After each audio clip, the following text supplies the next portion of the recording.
Bonjour à tous, on se retrouve pour un nouveau podcast, aujourd'hui accompagné du CEO David Lourenco. On va aborder le sujet du time to peak.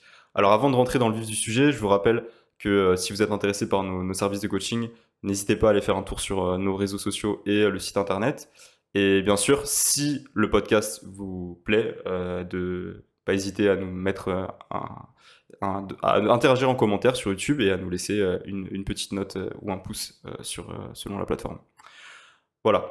Donc aujourd'hui, le time to peak, un vaste sujet où on va commencer probablement par rappeler d'où ça vient, ce que ça veut dire déjà et comment ça a été imaginé et comment c'est appliqué dans certaines méthodologies de coaching. Donc, David, Je prends la main. je te laisse commencer, prends la main. Allez. Alors, le time to peak, temps pour peak pour les non anglophones, ou plutôt, j'aime pas trop la traduction française. En fait, c'est le temps, ou plutôt le nombre d'expositions que l'athlète va mettre pour atteindre un état de peaking, donc une performance la plus élevée possible. C'est, c'est quelque chose qui est à la base proposé et pensé par Mike Tuchscherer, de la team RTS. Donc ça vient ça vient avec le package, on va dire, de sa méthodologie Emerging Strategy, qui en fait, le principe, c'est de pouvoir quantifier en nombre d'expositions par exercice, donc ou plutôt par mouvement principal, donc squat, bench, deadlift dans le cadre du powerlifting, ou en nombre de semaines, on va quantifier le nombre d'expositions qu'il nous faut pour atteindre cet état de peaking. Donc Ouais. voilà. Bah, du coup, derrière ce raisonnement, enfin, pour se situer la chose, faut imaginer donc que dans la méthodologie RTS, on va dire telle qu'elle est strictement appliquée, on va répéter des microcycles, donc par exemple des semaines d'entraînement, pendant un certain nombre de semaines.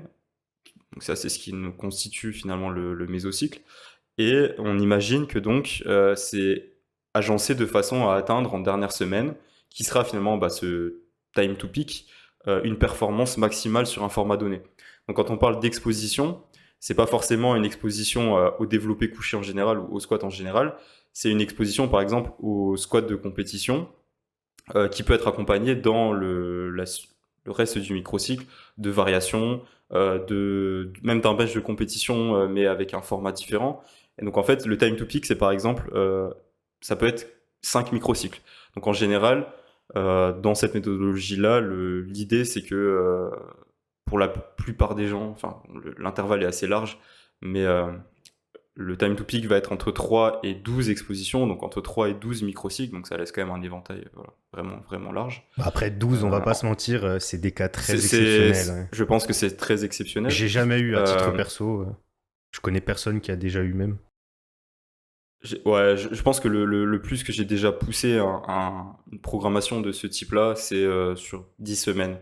Mais c'est Ouais. resté déjà quand même assez anecdotique. Enfin, en gros, ça implique de répéter vraiment le même microcycle, donc vraiment avec les mêmes formats, etc., pendant 10 semaines. Donc au final, il y a quand même une... Il y a d'autres On reviendra considérations aussi au bout là-dessus. d'un moment. Ouais, Voilà, il y voilà. a des considérations au bout d'un moment qui devient un peu l'épuisement de l'athlète C'est ça. sur le Ouais, format. Voilà.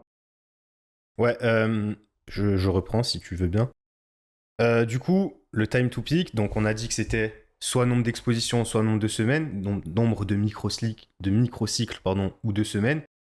En général, la plupart des gens utilisent plutôt le nombre d'expositions par souci de praticité parce que c'est plus facile à manipuler comme ça.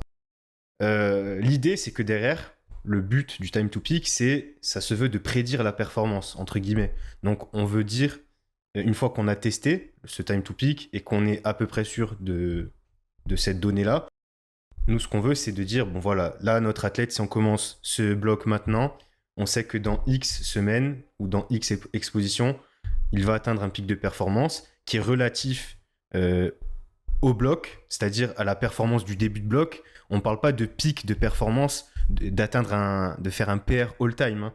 Là, on parle de notre athlète, il commence son bloc à 200. Bah, le but, c'est qu'il atteigne le plus haut possible. Enfin, par exemple, on va dire il arrive à atteindre 2,15 à la fin du bloc, par exemple. Mais c'est pas nécessairement qu'il va faire un PR, c'est juste que on sait que, enfin, on En, veut qu'il en fait, atteigne.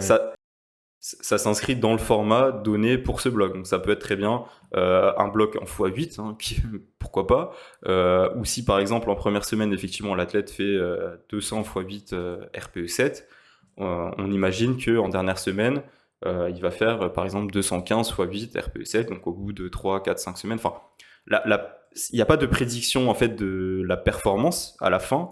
Il y a une prédiction du nombre de semaines qu'il faut pour atteindre finalement Voilà, c'est ça. le maximum qu'il peut aller chercher sur ce format, sur ce bloc, avant de devoir finalement changer de bloc pour la C'est suite, ça. quoi. Et en fait, il y a un peu cette notion aussi que passer ce time to peak, il y a une forme de stagnation, voire de régression, qui va se manifester si on continue à pousser l'athlète sur ce format Sur, ouais. proposé. Bah, c'est là où je voulais revenir dessus. Donc, comment on détermine le time to peak? Bah, via un test, ou plutôt des tests, mais encore une fois, on reviendra sur. C'est l'une des limitations. On va rester simple pour le moment. Donc, on va faire en général, on va prendre. On va dire à notre athlète, on va lui dire bah écoute, là, on commence ce bloc-là. Il n'y a pas de fin prédéfinie. Ou alors, on peut prédéfinir une fin, mais en général, voilà, on va lui dire vas-y, on estime que ça va faire 12 semaines. Moi, à titre perso, je préfère ne pas dire de temps, comme ça influence le moins possible l'athlète. Et du coup, on va lui dire, voilà, on fait ce bloc. Dès que, par exemple, on a 1 ou 2 semaines de stagnation ou de non-progression, quoi, soit de régression, soit de stagnation d'affilée, on arrête. Ça veut dire que, bah, par exemple, si on arrive à 7 semaines et que les 2 dernières semaines, c'est ce cas-là, donc de stagnation ou de régression, le time to peak est fixé à 5 semaines. Il y a d'autres choses à prendre en compte, comme l'épuisement mental, entre guillemets, qu'on a évoqué tout à l'heure. C'est-à-dire, si on arrive à 7 semaines et que notre athlète a un crash, ouais, voilà, il en a marre, quoi. C'est même pas de la performance. Genre même, on peut même remarquer que la performance continue légèrement d'augmenter. Bah, à ce moment-là, vaut mieux s'arrêter un petit peu avant et au lieu de faire 5 semaines, faire 4, par exemple. Encore une fois, il y a un problème de retest, on va dire, ou de fiabilité, parce que ça peut ne pas être tout le temps le cas. Donc, il faut voir aussi comment on détermine ça. Mais voilà, en gros, globalement, pour définir. Ouais, donc bon, ça c'est vraiment attention, c'est pas le cadre du podcast, c'est pas juste de dire ce que c'est que le time to peak et comment on le mesure et comment c'est un peu aussi de le enfin de pas de le critiquer mais de le challenger, d'essayer de voir ce qui pourrait l'influencer et dans quel contexte on peut l'appliquer et au contraire ne pas l'appliquer et et peut-être pour commencer là-dessus, moi j'aimerais bien revenir un peu sur les questionnements qui me sont arrivés quand j'ai découvert le time to peak et peut-être qui me sont restés, voire même qui se sont accentués au fur et à mesure de la pratique. Quand je pratiquais et que je coachais plutôt un peu dans ce cadre emerging strategy, enfin en tout cas un peu plus rigide tel qu'il est vraiment présenté dans les formations. Euh,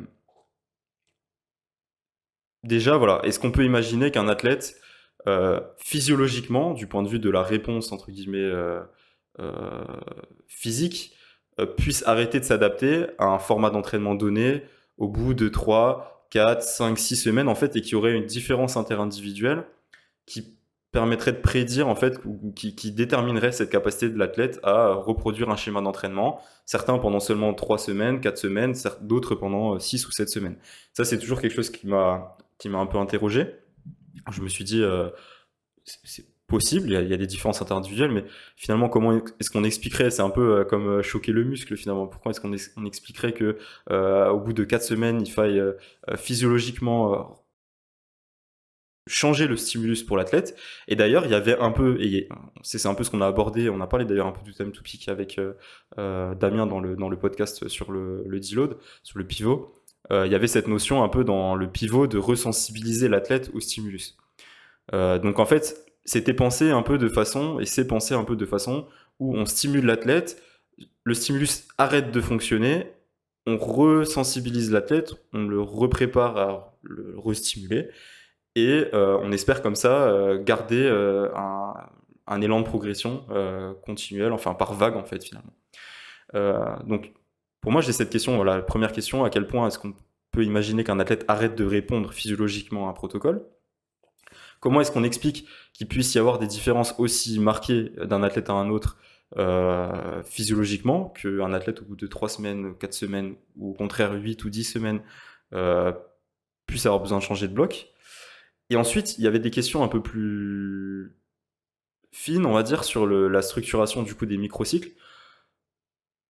Quand on met par exemple 2 squats de compétition proches, ça ressemble un peu à ce que Emerging Strategy propose comme étant une double fréquence dans la semaine. À ce moment-là, on imagine qu'on réduit le time to peak parce qu'on fait plus d'exposition. Au contraire, si on propose des formats différents, semaine A, semaine B par exemple, on va allonger le time to peak. Pour autant, il y a plein d'athlètes qui sont capables de faire, par exemple, 2 fois le même format dans la semaine, ou alors avoir un comp squat x4 le lundi, un comp squat x5 le jeudi, et qui vont être capables de progresser comme ça pendant plein de semaines. Donc, à quel point pourquoi doubler finalement la fréquence d'exposition réduirait le time to peak? Et c'est là où j'ai commencé un peu à douter, pas de l'existence du time to peak, mais des raisons derrière le time to peak. Et je pense que David, tu as peut-être des Ouais. choses à dire là-dessus. Ou plutôt de la fiabilité peut-être du time to peak, à quel point on peut le manipuler, le moduler en modifiant certaines variables, donc là le nombre d'expositions en l'occurrence. Donc en fait, moi je trouve à la base le time to peak, sur le papier, ça offre un cadre intéressant, on pourrait dire, dans le sens où bah voilà, on a Quelque chose l'impression, de rassurant, quoi, en tout cas. voilà, c'est quelque chose de rassurant, etc. On se dit, bon ok, si je fais ça, tous les blocs, ils sont, le temps de mes blocs, enfin la durée de mes blocs est personnalisée, donc voilà, tous mes blocs vont faire 5 semaines et il y a une raison derrière, quoi. C'est en partie vrai. Maintenant, je pense qu'il y a quand même pas mal de limitations, dont celle que tu as évoquée, qui, si je résume, en gros, c'est le point de est-ce que le time to peak est pas plus psychologique que physiologique, ou en tout cas la part du Ouais, psychologique et du physiologique dans le time to peak. on va y venir, ouais. Euh, ouais. Et du coup, bon, avant d'aborder plus en profondeur ces points-là, moi, une des premières limitations que j'ai constatées, moi, dans ma pratique de coaching, c'est par rapport au profil débutant. Je pense que débutant, ce que j'appelle un débutant, c'est quelqu'un qui a, je parle même pas de charge soulevée, mais je parle de quelqu'un qui a des difficultés sur la maîtrise technique, c'est-à-dire il va souvent changer de, voilà, il n'y a, il y a pas quelque chose de fiable et de reproductible. Allez voir le podcast qu'on a fait là-dessus avec Johan à l'époque. Euh, je trouve que globalement, s'il n'y a pas de constance dans l'entraînement, c'est-à-dire que toutes les semaines, on est amené à avoir des modifications qui ne sont pas souhaitées à la base, donc des déviations techniques, etc. Même l'environnement de travail, voilà, quelqu'un qui va changer tout le temps de salle, etc., donc il va devoir se réadapter au matériel et tout. Bah en fait, c'est autant d'impacts qui peuvent, autant d'aspects, pardon, qui peuvent impacter le time to peak et qui peuvent le rendre obsolète assez rapidement, en fait. C'est-à-dire que on prend le cas du débutant qui change de technique toutes les semaines. Si on arrive au cours d'un bloc à lui faire avoir quelque chose de fiable pour X ou Y raison, et que on estime le time to peak à 10, enfin, peut-être pas 10, allez, on va dire 5 expositions, mais qu'en fait sa technique fiable c'était juste un leurre et qu'il y a de nouveau un changement qui vient s'immiscer dans tout ça, bah, le bloc d'après, il se peut que le time to peak se retrouve impacté ou modifié. Du coup, bah, c'est là où au final, bah, il faudrait retester à chaque bloc, quoi. Et c'est pas possible. Au bout d'un moment, on peut pas dire à notre athlète, ouais, bah, tous les blocs, on va aller chercher un crash de performance. Super, mec, tu vas t'éclater pendant 2 semaines, tu vas régresser. Bon, voilà. Donc moi, pour moi, ça, c'est un des premiers points que je voulais évoquer dans les limitations, qui me paraît donc être, bah, voilà, euh, Ouais, non, ce mais qui le rend moins adapté à ces profils-là, quoi. c'est sûr. En fait, déjà, bon, ça paraît peut-être effectivement un peu évident dans la mesure où on va pas chercher de la prédictibilité chez un athlète qui est C'est complètement ça, ouais. imprévisible Ouais. et qui a pas acquis un peu ses bases d'être capable de, bah, déjà de respecter. On reviendra après aussi dans quel contexte méthodologique d'entraînement on pourrait essayer d'appliquer le time to peak et quelles vont être les limitations dans ces contextes. Mais c'est vrai que en plus dans cette notion de time to peak, dans le schéma un peu RTS, forcément il y a la notion de être capable de choisir ses charges de façon adéquate, être capable de maîtriser la progression d'une semaine à l'autre. Enfin, ça demande quand même une, une autogestion de l'athlète, un minimum, qui est sûrement pas accessible aux débutants. Et dans le cas des débutants, je serais plutôt d'avis de fixer une longueur de bloc. Et en fait, ça nous amène même à une autre réflexion que j'ai longtemps eue, c'est à quel point c'est nécessaire en fait d'aller jusqu'au bout d'un format donné. Pourquoi est-ce qu'on pourrait pas et je crois que d'ailleurs Mike Tuchel avait répondu un peu à cette question dans une vidéo, dans un podcast. À quel point il y a besoin d'aller jusqu'au bout d'un format, d'atteindre ce pic. Finalement, en quoi l'atteinte de ce pic de performance sur chaque bloc serait indispensable à la progression, serait même, enfin, ajouterait quelque chose au simple fait de progresser finalement, et peut-être d'arrêter ton bloc prématurément, mais de changer finalement de structure pour le bloc suivant, et de continuer à progresser comme ça sans nécessairement atteindre un pic de performance full hype, full RPE 8 max, enfin, peu importe ce qui est programmé. Euh, je suis pas sûr qu'il y ait une raison absolue de chercher comme ça à épuiser le format, euh, si ce n'est voilà, la prédictibilité d'être plus fort sur la dernière semaine, donc ce qui peut être intéressant pour une compétition. Mais là encore, on peut imaginer que finalement, bah, si on fait des blocs plus courts, on peut aussi faire plus de blocs. Et donc au final, même si on n'atteint jamais vraiment le pic de performance sur la dernière semaine, on peut quand même arriver à la compétition bah, avec le même niveau de force, puisqu'on aura fait peut-être plus de blocs. Donc j'ai toujours été un peu dubitatif de cette notion de time to peak, encore plus sur les dernières années. Parce que, et tu l'as déjà évoqué, pour moi, il y a peut-être plus une notion psychologique derrière le time to peak. C'est-à-dire qu'on va le tester une fois, on va le tester deux fois, et en fait, petit à petit, on va peut-être créer aussi un effet d'attente. C'est-à-dire que l'athlète se dit, bon bah voilà, j'atteins toujours mes meilleures performances en semaine 4. Donc ça doit être 4 semaines. Et si un jour on le pousse en semaine 5 ou semaine 6, il commence aussi à y avoir un peu cette angoisse de bah, j'ai passé mon time to peak, est-ce que je vais être capable de performer? D'autant plus que selon la programmation qui aurait été offerte un peu qui aurait été proposée dans les blocs qui ont permis de déterminer le time to peak, il peut y avoir des éléments qui font que justement on a limité le time to peak, peut-être parce que la fatigue était élevée, et ça c'est souvent un élément qui peut mettre fin à un bloc, entre guillemets, et qui peut causer un crash sur une semaine 5, une semaine 6, une semaine 7, enfin peu importe on va dire la résistance de l'athlète et l'accumulation de fatigue au cours du bloc, mais c'est sûr que l'accumulation de fatigue va avoir un impact sur la capacité à maintenir la durée du bloc et maintenir la progression dans le bloc. Donc ça c'est pour moi une chose qui joue énormément, la fatigue. Et l'autre aspect, c'est la capacité à reproduire les mêmes formats, encore et encore, et à continuer à se projeter dans la progression. Il suffit pour X ou Y raison que une semaine se passe mal ou que on commence à sentir que on arrive à progresser chaque semaine, mais que ça devient de plus en plus dur pour qu'on arrive. Il suffit que voilà, vous êtes persuadé que vous piquez en semaine 4, vous commencez à être fatigué, en semaine 5, vous dites ah ouais là vraiment il va falloir aller chercher, l'échauffement se passe pas très bien, on a un crash de performance et on se dit bah ouais en fait j'avais piqué en semaine 4, il faut que je me limite à 4 semaines. Donc pour moi il y a beaucoup d'effets d'attente, il y a beaucoup de programmation dépendance on va dire dans ce time to peak, Ouais. et je trouve qu'en fait ça crée une fois de plus un cadre qui est extrêmement contraignant dans lequel on se dit, un, il faut absolument que j'atteigne mon time to peak pour progresser. Deux, il faut absolument que mon bloc fasse cette longueur. Et ça crée en fait, je trouve, tout un tas de croyances, une fois de plus, autour de l'entraînement, qui sont pas forcément bénéfiques à l'athlète. Donc cette dynamique de, voilà, faut absolument que je progresse de semaine en semaine, il faut absolument que j'atteigne mon pic, il faut absolument ensuite que je fasse mon pivot pour me resensibiliser, alors qu'en fait on ne sait pas s'il est désensibilisé ou si c'est simplement qu'il a une semaine de moins bien, qu'il est trop fatigué, qu'il n'arrive plus à se projeter dans la progression. Donc voilà, là je suis conscient que je suis un peu en train de démolir la notion de Tu time to peak, mais divagues. non, non, je divague pas, je, voilà, je critique assez vivement le time to peak. Bah, Pour autant, c'est le but, hein. c'est pas forcément. Voilà, pour moi, et je pense que je vais pas monopoliser la parole pendant 20 minutes, mais pour moi, c'est quelque chose qui marche bien dans le contexte dans lequel il a été créé, avec certaines règles de programmation. Euh, pour autant, moi, ce qui me dérange peut-être aujourd'hui, c'est que c'est quelque chose qui essaye d'être transposé dans d'autres méthodologies où c'est pas adapté.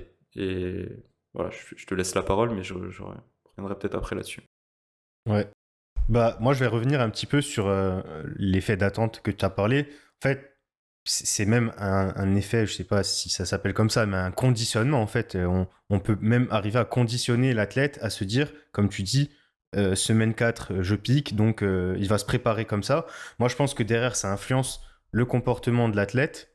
C'est-à-dire, quand je dis comportement, c'est le choix des charges. Par exemple, si on Ouais, programme en RPE, ouais. qu'on donne le choix à l'athlète la possibilité à l'athlète de choisir sa propre charge de travail, bah derrière, voilà, on a tous déjà entendu, bah là, cette semaine, c'est semaine 4, vas-y, je me permets d'augmenter un peu plus et tout.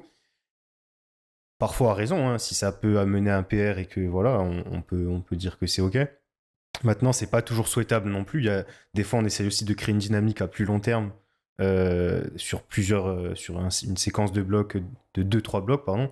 Donc à ce moment-là, est-ce que c'est nécessaire d'aller chercher un RPE 10 à la fin du premier bloc, sachant ce qui nous attend derrière?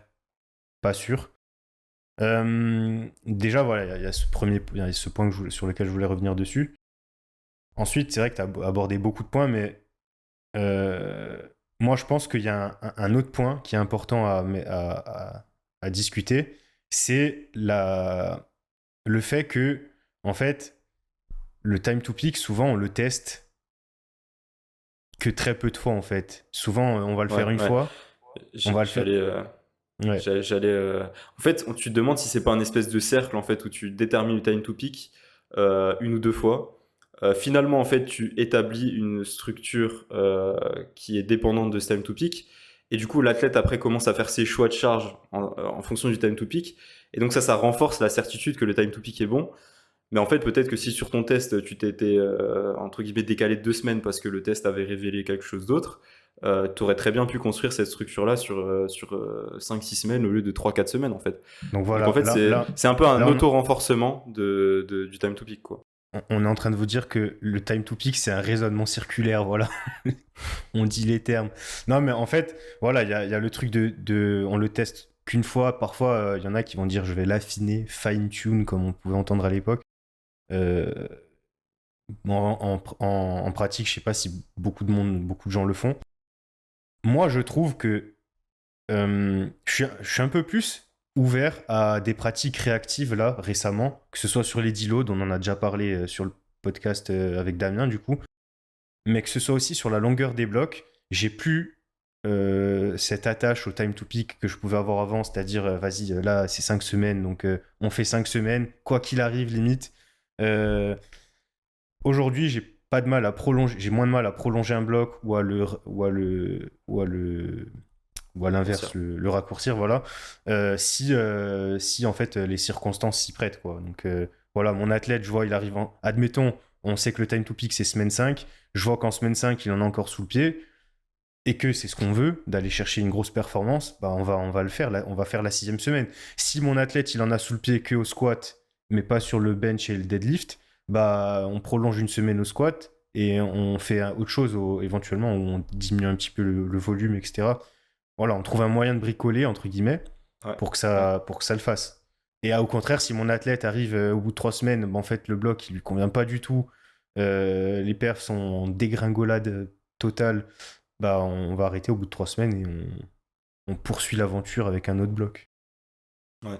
Ouais, je pense qu'aussi ça peut être dommageable en fait dans la dynamique d'un bloc, un athlète qui se persuade. Il y avait même un moment avec enfin pas un moment, mais je pense il y avait un peu, je sais pas si tu te souviens, les schémas de progression typiques. Il y avait le lifter A, le lifter B, le lifter C. Ouais. Celui qui progresse linéairement, celui qui a une chute en deuxième semaine et celui qui stagne jusqu'au moment où il C'est un réalise en fait podcast, sa progression. c'est un podcast de Et Cyprien en 2010 ou quoi là? Il y a plusieurs types de. c'est ça. Bah, en tout cas, c'est comme ça que c'était présenté. Et en fait, je pense qu'on a tous été à un moment le lifter A, le lifter B, le lifter C. Et donc, en fait, si l'athlète en fait se projette que la progression normale pour lui, c'est ça, c'est-à-dire que, par exemple, moi, je suis plutôt du type linéaire sur 4 semaines, semaine 1, semaine 2, semaine 3, semaine 4. Bah, je trouve que ça va le perturber le jour où, pour X ou Y raison, les premières semaines vont pas se passer comme prévu. Et tout de suite, ça va être, bah, en fait, ce bloc-là est pas productif, machin. Donc, il faut peut-être pivoter de façon anticipée. Alors qu'en fait, si ça se trouve, en semaine 3, semaine 4, la progression se serait Ouais. révélée, peut-être même en semaine 5. Euh, donc, en fait, je trouve qu'une fois de plus, ça crée un cadre très contraignant et j'y vois pas forcément la valeur ajoutée pour l'athlète, pour sa progression. C'est-à-dire que aujourd'hui, je me sens capable, enfin, en tant que coach, peu importe l'athlète, de le faire progresser sur des blocs de 3 semaines, sur des blocs de 4 semaines, sur des Ouais. blocs de 5 semaines. Peut-être qu'effectivement, passer un certain nombre de semaines, en fait, selon la méthodologie de planification, et notamment quand on a tendance à répéter des schémas proches, il y a une forme de lassitude chez certains athlètes, il y a une forme de difficulté, comme j'ai dit, à se projeter. Donc aujourd'hui, je serais plutôt frileux d'aller. Aujourd'hui, j'aurais tendance à plutôt faire des trucs plus courts que plus longs. Mais comme tu l'as dit, un athlète qui est loin d'une compétition, qui n'a pas de contrainte de temps et qui se sent super bien sur un bloc, la progression est flagrante, les exercices qu'on lui a proposés lui conviennent, il se dit ouais, coach, c'est la fin de semaine 4, mais moi en semaine 5, j'aimerais bien pousser d'une semaine, voir ce que je suis capable de faire en semaine 5.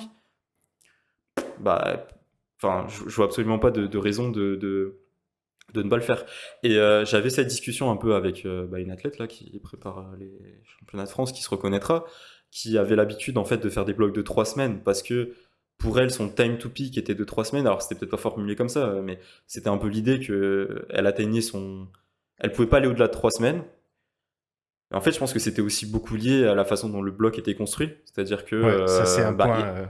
voilà, en fait, Oui, il y avait pardon. donc, et là, on change un peu, on n'était pas sur une méthodologie RTS, on était surtout quelque chose de progressif dans le bloc. Et donc, on peut pas dire pour moi, j'ai un time to peak de 4 semaines, si on s'est programmé full RPE 5 en première semaine et full RPE 9 en dernière semaine. Ouais, Parce qu'en fait, le time to peak, on le crée.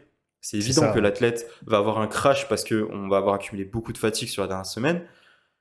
Alors peut-être qu'il y a une résistance à la fatigue qui peut être diverse chez les athlètes selon où ils en sont, selon leur niveau de force, selon leurs conditions de récupération. Bien sûr, peut-être que derrière la semaine full RPE 9, il y a un athlète qui va être capable de faire la semaine full RPE 10 avec encore une progression.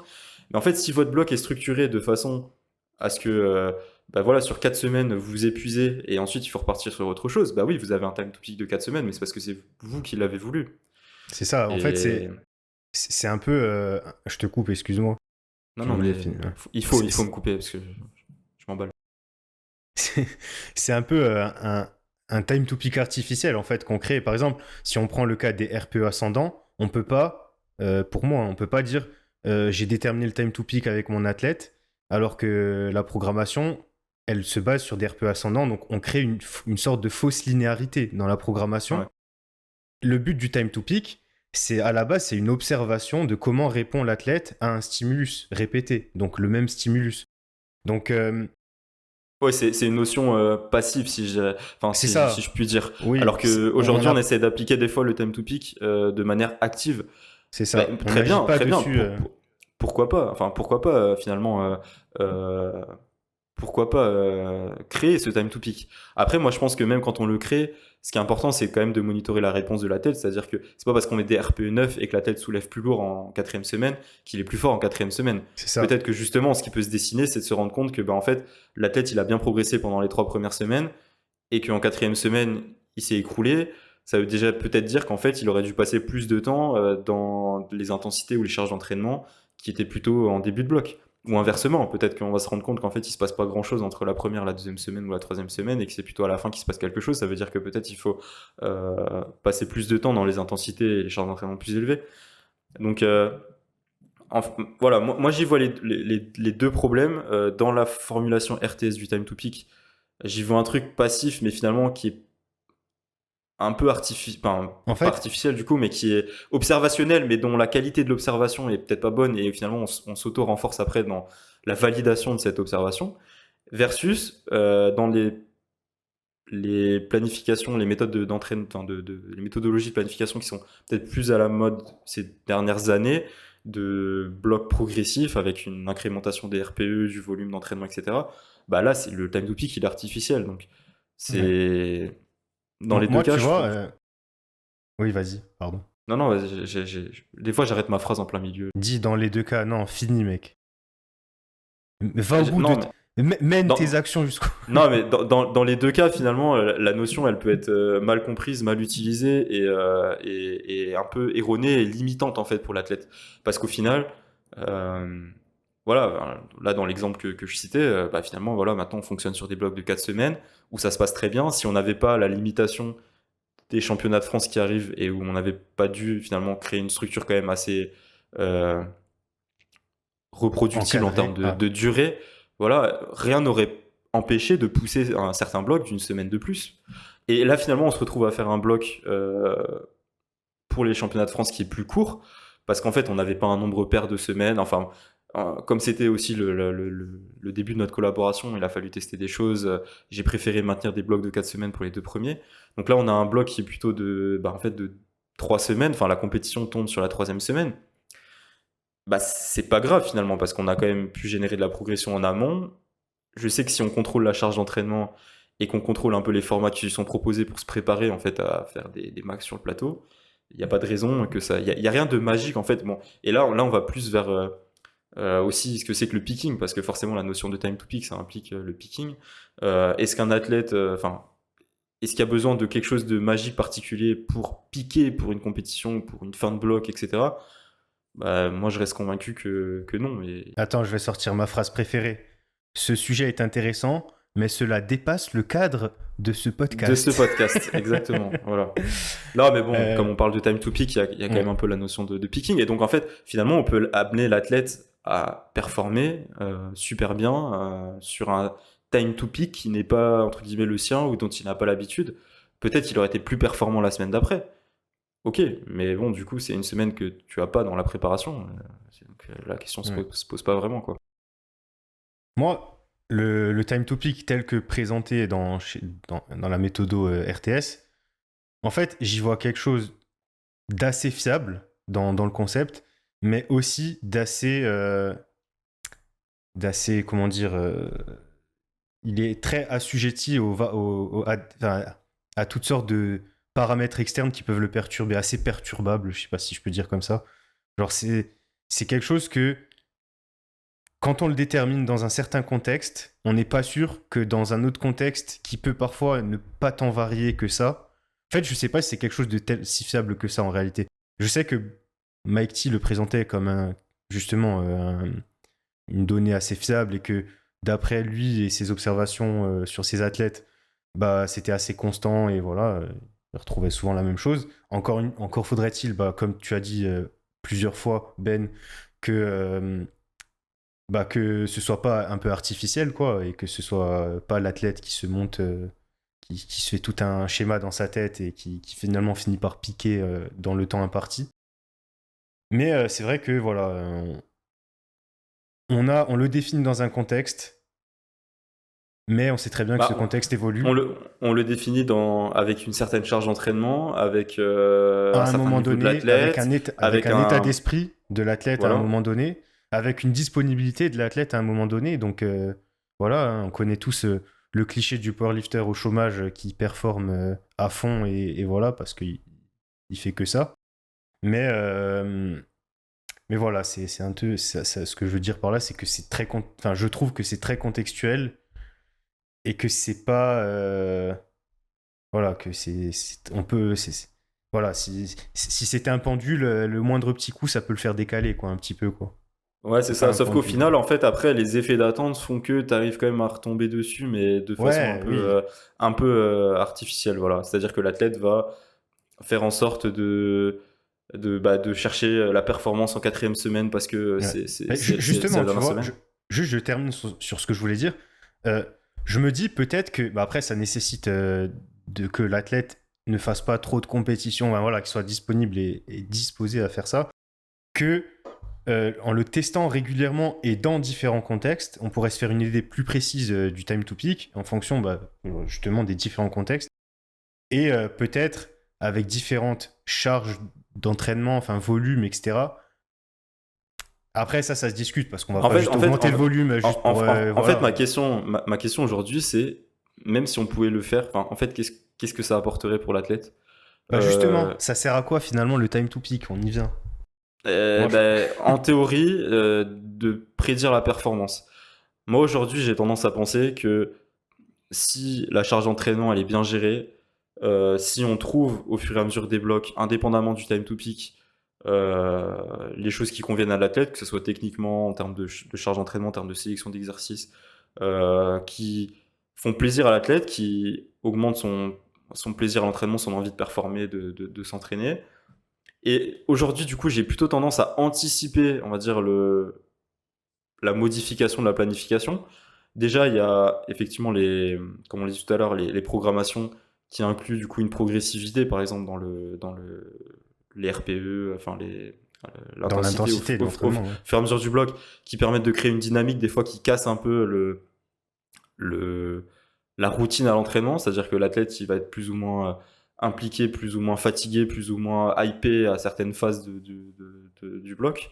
Euh, et donc voilà, j'ai tendance à plutôt, je préfère anticiper un peu le changement de bloc, de façon à ce que l'athlète arrive pas dans cette phase où finalement c'est un peu ce qui se passe derrière le time to peak dans le format RTS où tu craches parce que euh, t'es crevé, tu n'arrives pas à te projeter sur une progression encore sur le même format, même si t'es pas forcément blasé, t'es pas en train de dire oh, l'entraînement me dégoûte, j'ai plus envie de faire ce format machin, etc. Mais je préfère anticiper un peu ce renouvellement, faire des blocs peut-être un peu plus courts, on va dire typiquement entre 3 et 5 semaines, quitte à pousser un bloc parce qu'on a l'opportunité de le faire, parce que la tête se sent bien, parce que la tête en a encore envie, et de voir ce que ça donne. Mais je suis pas sûr que ça m'apporterait quelque chose en termes de progression pour l'athlète et en termes de prédictibilité, d'avoir un espèce de time to peak tout fait, que je puisse répéter ad vitam aeternam. Je verrais ça plutôt aujourd'hui comme une limitation et une fausse contrainte que j'impose dans ma planification et à la tête, quoi. Ouais. Bah, en fait, moi, je pense qu'on revient à la nécessité de. Alors, je sais peut-être que certains vont pas aimer ce que je vais dire, mais de s'éloigner de tous les cadres préconçus, de arrêter de vouloir forcément respecter quelque chose. De voilà, il y a un modèle qui a montré ça. Par exemple, on prend le fitness fatigue. Ce modèle, c'est ça, donc c'est comme ça pour tout le monde. Euh, les modèles sont là pour expliquer des choses à la base, mais ça reste des approximations du réel en fait. Donc des fois votre athlète, s'il répond pas dans le cadre du time to peak, il arrive en cinquième semaine, il est mort, il en peut plus de faire le bloc, bah faites-lui faire 4 semaines, c'est pas grave. Vaut mieux que là je pense qu'on est dans un espèce de compromis entre notre athlète qui adhère à l'entraînement et notre athlète qui performe. Et je pense que vaut mieux plutôt pencher la balance sur le côté adhérence, quitte à voilà, en une Mais semaine, votre surtout que athlète, je suis pas sûr que tu puisses mettre en opposition la adhésion, performance adhésion, et l'adhérence sur enfin l'adhésion. adhésion. Voilà. Je suis pas sûr que tu puisses dire qu'en faisant ça, tu nuis à la performance. Ou tu vois, tu fais plus pencher la Ouais, balance en d'un côté que plus, de c'est l'autre. ça. C'est En vrai, fait, c'est vrai. je pense que pour moi aujourd'hui, c'est juste un concept qui a été créé pour un certain type de planification, qui Ouais. se transfère très mal à d'autres méthodologies et, et qui devient du coup un cadre contraignant et que on essaye des fois de transposer à des méthodologies dans lesquelles elles ne s'appliquent pas, puisque par définition, le time to peak est créé par la planification. Alors que justement, par rapport à la planification linéaire ou la planification progressive, l'idée d'émerger une stratégie, enfin en tout cas telle que ça a été conçu à la base, c'était de répéter un même stimulus. Donc forcément, on imagine bien qu'on ne peut pas répéter ce même stimulus, que ce soit pour des raisons physiques, psychologiques, etc. Quand on crée une progressivité dans le blog, bah, le time to peak veut plus ou moins rien dire. Et à partir de là, on a beaucoup plus de flexibilité dans ce qu'on propose. Et, et dans ce cas-là, je vois pas l'intérêt de créer en fait une fiction à l'athlète de il faut que mon bloc fasse 3 semaines, il faut que mon bloc fasse 4 semaines, il faut que mon bloc fasse 5 semaines. Aujourd'hui, je pourrais très bien avoir un athlète et lui dire on va faire un bloc de 4 semaines, ensuite on va l'enchaîner avec un bloc de 6 semaines et ensuite on va terminer avec un bloc de 3 semaines. Tant que la structure dans le bloc est cohérente, que le niveau de fatigue est contrôlé, je pense qu'un jour ça vaudra le coup qu'on fasse, j'ai pensé à ça, un podcast sur ce qui nous paraît vraiment essentiel dans la programmation, finalement, parce qu'on n'arrête pas de déconstruire des choses, mais qu'est-ce qui nous paraît aujourd'hui central comme Bah, élément on vous laisse faire ce boulot-là, hein. Vous prenez tout ce qu'on a déconstruit et tout ce qui reste, bah, c'est que. qu'est-ce qui reste. Qu'est-ce qui reste finalement? Et pour moi, un truc central, c'est la charge d'entraînement et le niveau de fatigue qu'on impose à l'athlète. Ouais. Et ça, pour moi, déjà, c'est un déterminant majeur du time to peak parce que si on a un athlète pas assez fatigué qui progresse pas, le bloc va vite s'épuiser. Si on a un athlète qui est crevé, qui progresse, enfin, du coup, qui s'arrête de progresser, bah, automatiquement, on a créé un time to peak. Pour autant, une fois qu'on est dans un, un range de charge d'entraînement qui convient à l'athlète, que l'athlète peut supporter, rien n'empêche de créer des petites variations, comme dans un bloc classique, enfin, avec une progressivité des RPE. Mais en soi, j'ai envie de dire, ton time to peak, ça pourrait être forever, tu vois. Tu pourrais simplement en changeant le bloc, continuer à faire progresser ton RM. Bien sûr, il y aurait des semaines où ça n'irait pas, etc. Mais le long terme, en fait, euh, tu serais pas forcément dans ce schéma de progression, régression, enfin, progression, crash, progression, crash, progression, Ouais. crash, et de lisser un peu tout ça finalement. Donc le time to peak aujourd'hui me convainc pas dans peut être utilisé, enfin, est presque indispensable en fait dans la méthodologie RTS parce que sinon tu tu crées pas le cadre finalement, enfin, tu te retrouverais à chaque fois à emmener l'athlète beaucoup trop loin jusqu'à ce qu'il crache et puis recommencer machin. Donc tu es obligé finalement d'avoir une méthode comme ça pour déterminer la longueur optimale du bloc. Euh, Quand on commence à s'éloigner de ça, pour moi ça a pas de valeur. Ok. Du coup, moi, pour répondre à la question à quoi ça sert, Ben, t'as donné ta partie ta part de la réponse. Moi, je dirais, attention, je vais lire ce que j'ai écrit, que c'est une information peut-être qu'on peut utiliser dans un cadre prospectif plutôt que prescriptif. C'est-à-dire que, en fait, euh, c'est plutôt pour se projeter dans l'avenir plutôt que, voilà, pour dire à mon athlète, vas-y, dans 5 semaines, tu piques et c'est comme ça. L'idée, c'est que quand on a cette information-là, on peut l'utiliser pour estimer voilà, à combien de semaines potentiellement mon athlète va être, voilà, ce qui est le cas, de prédire la performance, quoi. À combien de semaines mon athlète va pique. Faire en sorte d'agencer ses blocs et tout ça pour arriver le jour de la compétition avec une probabilité la plus élevée possible d'arriver pique le jour de la compétition. Je suis en train de m'exprimer comme du n'importe quoi là, mais j'espère que vous me suivez. Mais du coup, c'est pas un cadre qu'on s'impose, mais c'est plutôt voilà, juste une information. On l'a, elle est là.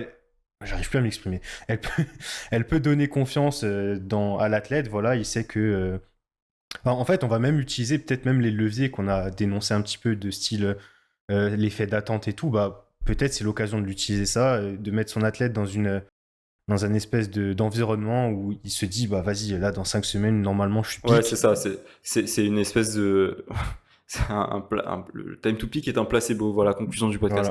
Voilà. Non, mais c'est vrai que ça peut donner l'illusion du contrôle, revenons-y, à l'athlète, de croire que, effectivement, bah, parce que la compétition tombe sur la quatrième semaine, machin, etc. En fait, par contre, ce que j'en retiens, et ça c'est peut-être important de le dire, peut-être de ça, et du time to peak, c'est cette notion de finalement, ça a cassé un peu chez moi et peut-être chez d'autres, la notion de nécessité du taper, etc. Parce qu'en fait, tu sais que l'athlète, si le niveau de fatigue est contrôlé, tu as une forme de prédictibilité sur, par exemple, la séance du... Bon, si la compétition tombe le samedi et que tu as fait tes lifts habituels le Ouais, tu fais samedi, comment ils appellent ça, et un que tu sais flip que week. Un truc comme voilà, ça, un je sais flip plus week comment ou ils pas, appellent. ou pas hein. Ouais, ouais, la flip week, c'est que t'inverses le Ouais. truc, c'est-à-dire que tu retournes parce que la compétition est inversée par rapport à C'est quand tu fais tes livres. c'est Si ça, ouais. tu l'as calé dans l'autre sens, il Oui, n'y a t'as pas pas besoin du besoin. coup. Ouais. Mais en fait, du coup, il y a un peu cette prédictibilité de semaine en semaine, d'avoir un peu une progression linéaire sur le 1RM. Mais en fait, j'y vois plus du coup, une prédictibilité par rapport au jour et à la charge d'entraînement. C'est-à-dire que tu sais qu'avec cette charge d'entraînement, si tu fais ton squat secondaire, tertiaire, machin, le mercredi, tu sais que le samedi, tu seras en forme et que tu progresses comme ça de semaine en semaine. Donc tu sais que tu n'as pas besoin nécessairement d'un taper agressif de réduire énormément la fatigue.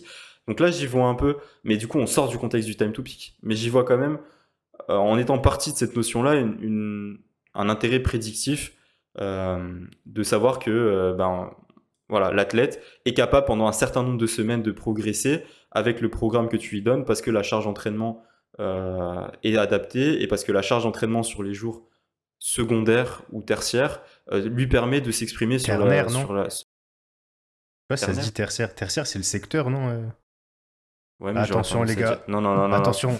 ChatGPT, vite. Attends, Prenez votre Larousse, mais cette fois-ci, c'est pas pour comprendre, c'est pour nous corriger.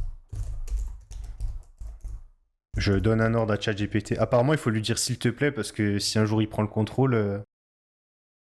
Ah, c'est l'histoire de iRobot, quoi, en gros. Bon, j'ai même pas compris ce qu'il me raconte. Hein. Bon, bah, dites, Bon, corrigez-nous dans les commentaires. Corrigez-nous. tertiaire pour moi, tertiaire sans hésiter. On garde tertiaire pour l'instant. Euh, voilà, donc pour revenir à nos lifts, ça permet donc d'avoir une certaine prédictibilité.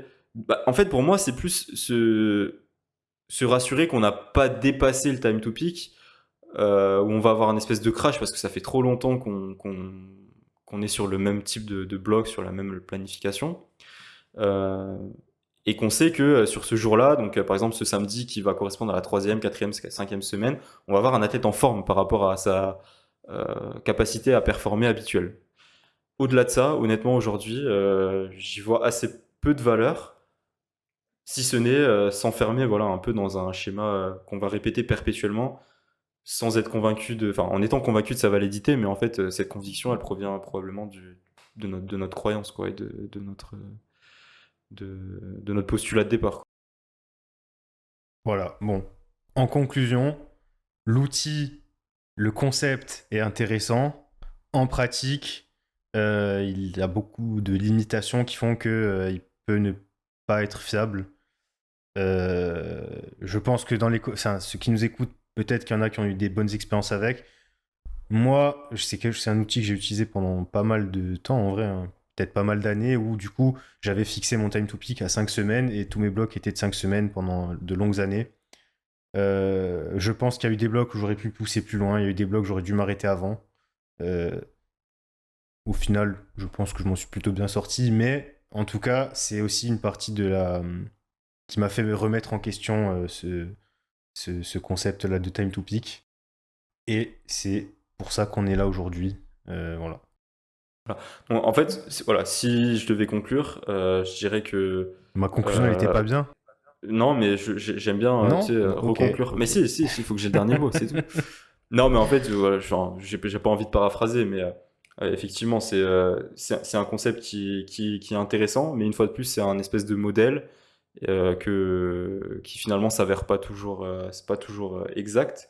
Et qui me paraît surtout, et je vais revenir là-dessus, mais un peu plus dangereux, on va dire, quand on s'éloigne des programmations du style Emerging Strategies, parce qu'en fait, bah, là, on s'enferme encore plus dans un cadre, puisqu'on va carrément biaiser la programmation pour correspondre à 4 semaines. Donc c'est très bien si c'est fait volontairement, et qu'on a conscience que c'est pas équivalent, en fait, enfin, que c'est pas le time to peak qui détermine ça, mais je trouve que ça peut devenir une fois de plus limitant pour l'athlète s'il se dit il faut nécessairement que je fasse des blocs de 4 semaines entre RPE 5 et RPE 9 et répéter ça X fois, alors qu'en réalité,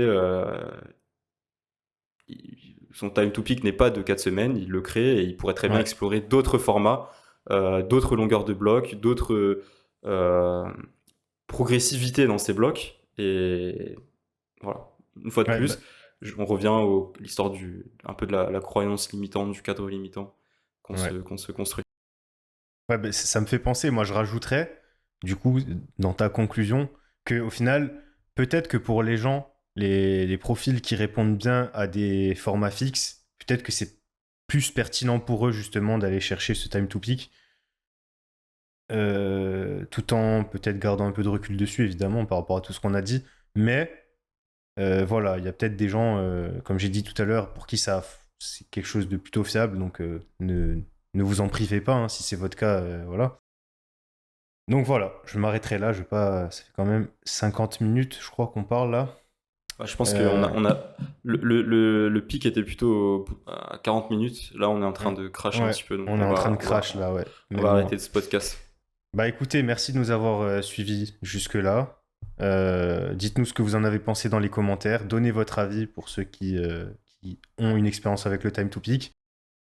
N'oubliez pas, dans la description, le lien pour toutes les demandes de coaching, pour consulter nos articles, voilà, pour notre site internet de manière globale. Mettez un like sur la vidéo. Si vous êtes sur Spotify, les 5 étoiles, on le répétera jamais assez. C'est pour donner à manger à nos enfants, nos futurs enfants, on en a besoin, voilà, s'il vous plaît. On apprend des Et choses là. non, non, pas du tout. Et passez une bonne soirée, journée, après-midi, matinée, tout ce que vous voulez. Et à la prochaine. Allez, à plus.